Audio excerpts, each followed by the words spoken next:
Déjenme saludar en estos momentos al más jovencito del equipo sin censura de esta familia, que habla libre como el viento. Ya llegó Manuel Pedrero para hablar sin censura. ¿Cómo estás, Manuel? Te saludo con mucho gusto. Hola Vicente, yo también te saludo con todo el gusto del mundo en este 15 miércoles, martes 15 de febrero, ya queriendo ser miércoles, martes 15 de febrero del año 2022. Interesante lo que está pasando en el acontecer nacional, una muy dura mañanera ya regresando a Sin Censura, teníamos que darnos un pequeño tiempecito para reflexionar y creo que he llegado a una conclusión interesante sobre este tema de Carlos Loret de Mola y el presidente de la República, pero sin duda el placer más grande pues es estar contigo, querido amigo, y con toda la producción y la audiencia de Sin Censura. Tus órdenes. Claro que sí, Manuel. ¿A qué conclusión has llegado? ¿A qué te refieres?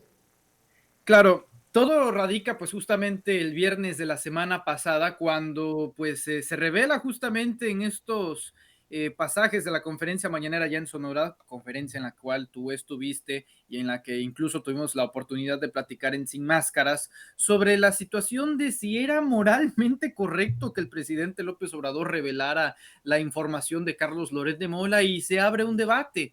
Por un lado, la derecha sostiene que se trata de un ataque a la libertad de expresión contra Carlos Loret de Mola, revelando datos, ojo, que si bien no son fiscales, ya que no tienen ese membrete oficial ni del SAT, ni de la Secretaría de Hacienda y Crédito Público, ni de la Unidad de Inteligencia Financiera, sino información que hicieron llegar a Palacio Nacional, la izquierda mexicana o varios simpatizantes del movimiento de la 4T se tomaron su reserva y dijeron, güey, esto es un excesivo, es un exceso, wait a moment, esto es excesivo, esto es radical, y esto me hizo reflexionar cuántas decisiones pragmáticas se han tomado en el gobierno de la República. Han sido realmente pocas, pero en cada una de ellas ha habido algo de enorme trascendencia. Y creo que todo se resume a lo que el día de hoy el presidente López Obrador dijo en la conferencia mañanera. Yo no opiné de esto desde el viernes porque quería saber qué iba a decir el presidente el día lunes, es decir, ayer, y hoy martes.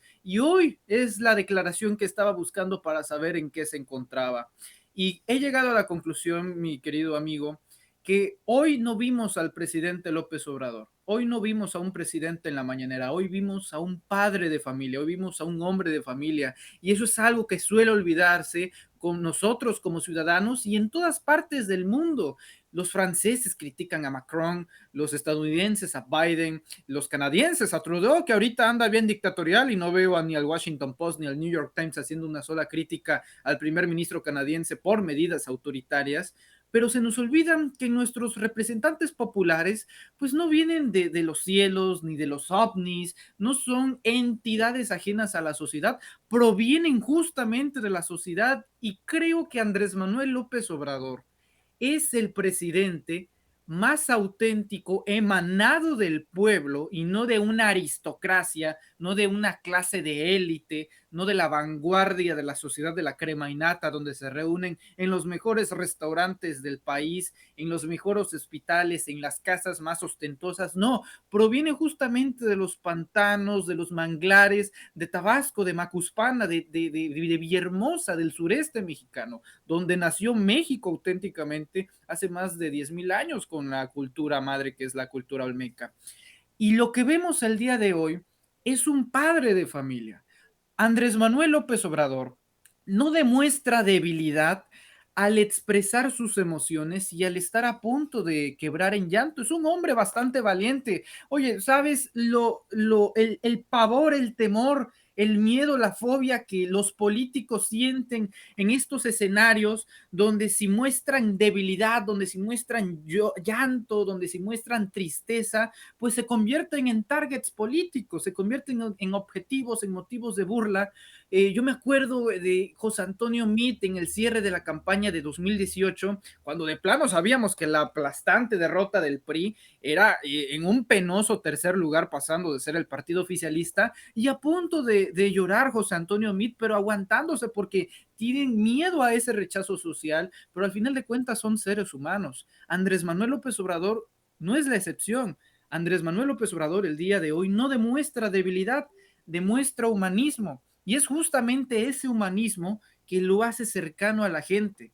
Hoy muestra el oficio en el cual hace la solicitud al Instituto Nacional de Acceso a la Información, el INAI, el cual, ojo, es un organismo autónomo, es del mismo carácter que el Instituto Nacional Electoral, no depende del gobierno federal, ni del poder legislativo, ni del poder judicial, son de estos parásitos autónomos que chupan y maman presupuesto pues el pecho público, ¿no? A través de los impuestos y se autodeterminan y se autorregulan con su propio presupuesto. Bueno, este Instituto Nacional de Acceso a la Información va a jugar un papel clave por lo menos en las siguientes 48 horas. Y es que todo radica en la declaración del presidente López Obrador el día de hoy. No es Loret, no se trata de Carlos Loret de Mola. Hasta cierto punto pienso que es intrascendente el hecho de lo que gane Carlos Loret, sino quién le paga a Carlos Loret. Y esto es el meollo del asunto. No es el objetivo de Andrés Manuel López Obrador, Carlos Loret de Mola, sino los hombres que están por encima de Carlos Loret de Mola. No nos importa Pinocho, nos importa Yepeto, no la marioneta, sino el titiritero. Y yo identifico en estos momentos a 3 personajes que están metiéndole duro, por lo menos desde enero de este año, con todo. Si nos damos cuenta, el patrón de comportamiento de la derecha se intensificó de forma abismal a partir de este año. Están tirando la casa por la ventana y tú ya lo decías de una forma esplendorosa.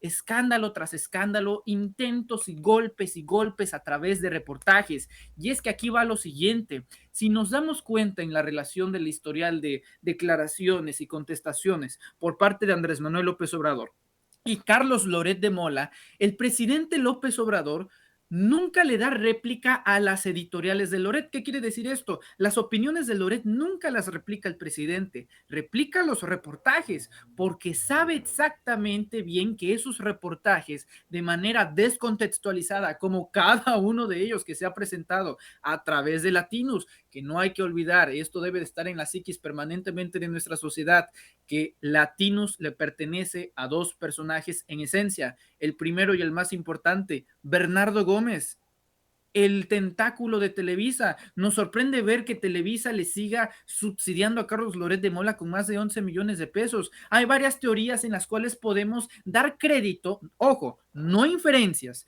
teorías en las que podemos plantear cómo es que Televisa sigue pagando a Carlos Loret de Mola, y sabemos de muy buenas fuentes que es justamente el enlace Bernardo Gómez que financia a Carlos Loret de Mola. ¿Cómo sustentamos esto? Bueno, la estancia en Televisa de Carlos Loret de Mola ya era exhaustiva, era insostenible, y a solicitud del propio Bernardo Gómez es quien le pide a Loret de Mola que se salga de Televisa por lo menos en este sexenio. Así que para 2024, que no se nos haga extraño que una vez terminando la presidencia de la República, Andrés Manuel López Obrador, Loret de Mola eventualmente haga un regreso a Televisa, a San Ángel.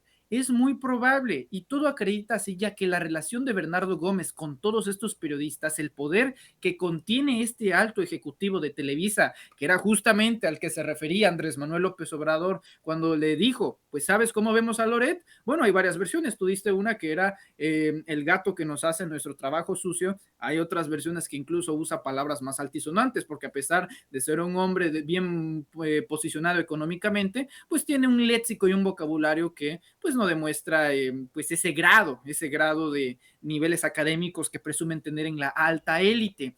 Es Bernardo Gómez, es Roberto Madrazo, el exgobernador de Tabasco del 94 al año 2000, el expresidente del PRI, el excandidato presidencial en el año 2006, quien confesó en entrevista con Ciro Gómez Leiva, el abogado mediático de los criminales, que junto a su hijo Federico Madrazo estaban incursionando en la industria de los montajes y de las noticias a través de Latinos, donde él dijo que sí, no solamente financiaba a Latinos, sino que era uno de sus fundadores y que nunca lo ocultó, lo cual es falso, como se acredita en el reportaje de Sin embargo, con autoría de Álvaro Delgado, donde se muestran conversaciones en donde se les preguntó directamente a los Madrazos si tenían relación alguna y fue negada. Y luego tenemos a a los gobernadores, ahora los de salida. Y aquí tumbamos el argumento de la derecha al decir que no puede haber injerencia por parte del gobierno federal al hacer esta solicitud por parte del Instituto Nacional de Acceso a la Información. Cierto es que el INAI sirve para hacer solicitudes a las estancias y dependencias de la administración pública. Esto incluye presidencias municipales, gubernaturas, presidencias de la República, secretarías de Estado, cualquier entidad que esté dentro de la administración pública. Y entonces varios derechosos, varios derechairos andan preguntando, varios fachos, bueno, pero si Loret de Mola no es un servidor público, ¿cómo se va a utilizar la instancia jurídicamente? Y yo creo que va a ser de la siguiente forma. ¿Cómo funciona el INAI? Tú, periodista, tú, Vicente Serrano, haces una solicitud al INAI solicitando información, por ejemplo, en la UIF. Quiero saber cuánto presupuesto utilizó la UIF en este año. Entonces, ¿qué es lo que hace el INAI? El INAI no te dice cuánto, no tienes información. Lo que hace el INAI es remitir tu solicitud a esa dependencia y ya será decisión de la dependencia si le da la información al INAI para que el INAI te lo dé a ti. Entonces, ¿cómo utilizamos esta lógica para saber qué onda con el dinero público en Latinos y con Carlos Loret de Mola? Yo veo dos vías. La principal, la del estado de Tamaulipas. No debemos de olvidar, mexicanas y mexicanos, que el estado de Tamaulipas, concretamente la administración gubernamental de Francisco Javier García Cabeza de Vaca, gobernador tamaulipeco, obviamente de extracción panista, le dio 7 millones de pesos de las y los tamaulipecos en publicidad oficial a Latinos, ojo, a través del concepto de la Secretaría de Salud. Es decir, la Secretaría de Salud del Estado del Gobierno de Tamaulipas fue quien financió a Latinos para darle publicidad oficial. Yo les pregunto, ¿alguno de ustedes ha visto comerciales, publicidad oficial de la Secretaría de Salud para promocionar las campañas, no sé, de salud, de vacunación, anticontagios, para que se viera en Latinos? No se ha visto absolutamente nada y sin embargo se pagó 7 millones de pesos. Entonces ahí es donde el INAI entra en acción. Preguntarle al gobierno de Francisco Javier García Cabeza de Vaca, ¿por qué se le dio 7 millones? ¿En dónde están los contratos? ¿En dónde lo podemos saber? Se le acreditó auditación, auditorías, y al final de cuentas está el otro ejemplo y el predilecto, que es el estado de Michoacán, de la ya recién extinta administración de Silvano Aureoles Conejo, el último gobernador que espero que este país vea por parte del PRD, y nos vamos en extensiones que brillan por todos lados hasta que llegamos a la cúspide del asunto, el infame y vacío hashtag Todos Somos Loret, inexistente, utópico. Celebran como si hubieran ganado la Champions, celebran como si hubieran ganado el país en este conjunto de space de Twitter, que es como una radio virtual, donde juntaron a 60,000 personas. Es que son más tiernos que la carne seca. El presidente Andrés Manuel López Obrador cada día, nada más en su canal de YouTube, junta mínimo 85,000 personas a diario viendo la transmisión de la conferencia mañanera. Deberíamos de contar televisión, radio pública, prensa escrita, periódicos, portales de internet, su página de Facebook, la página de Twitter, la página de Instagram y cada red social, bueno, incluso hasta tiene cuenta de Spotify en la que cada mexicano se informa en la conferencia matutina. Se unen todo este andamiaje de la derecha mexicana, Denise Dresser, Sergio Aguayo, Raimundo Riva Palacio, la propia Susana Oresti, hablan políticos y en el momento de que interviene la política nos damos cuenta de que jamás les ha importado la libertad de expresión ni los periodistas asesinados. No fue Lourdes Maldonado quien los motivó a crear este space en defensa de la supuesta libertad de expresión que se le está coartando a Carlos Loret de Mola, porque ya sabemos que en una dictadura como la que pretende ser México, según en palabras de Loret, pues tenemos a la peor dictadura del mundo. ¿En qué dictadura se permite el derecho de reunión y de espacio público en 60,000 personas digitales para insultar, denostar, calumniar y difamar al presidente de la República? Me preguntaba este fin de semana, ¿será un asunto personal? ¿Será que el presidente López Obrador redujo todo esto a una situación personal? Y me doy cuenta, querido Vicente, que esto siempre fue personal.